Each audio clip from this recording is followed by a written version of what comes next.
Hello mga kaamaw. ah, Kani siya para ni sa mga asawa nga giabusuhan lang nga sa balay. So ma'am, ako lay naluin nimo ma'am, please. Ayo pala bihago oy.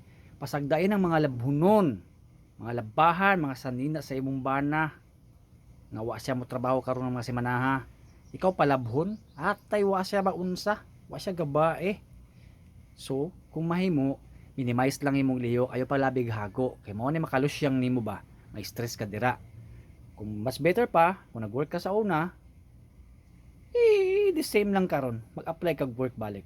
Di ba kapag ma-apply ka sa gawas, manabaho ka, sexy ka, mag-arte ka, di pa ka tanto may stress. So, ma-enjoy pa nimo imong life. Kaysa naara ka sa balay, ikaw pa'y abusuhan sa iyong bana, ikaw pa'y gamiton, ikaw pa'y palabhon, ikaw pa'y daog-daogon, ikaw rin pakanunog ginamos, sabaw na noodles, unsa na lang na. So, di ka tanto ma-enjoy. Napay daghan mo ma-inspired sa imo, ma-admire, di ba?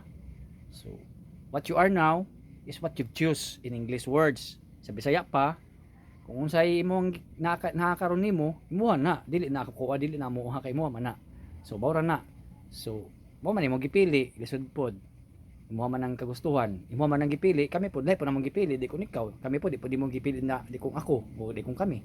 So much better na hinahinay lang sa imong trabaho gawaing pambalay, okay? Kung ikaw akong asawa, di ta ka palabhon, di ta ka haguon, palamion ra ka naho.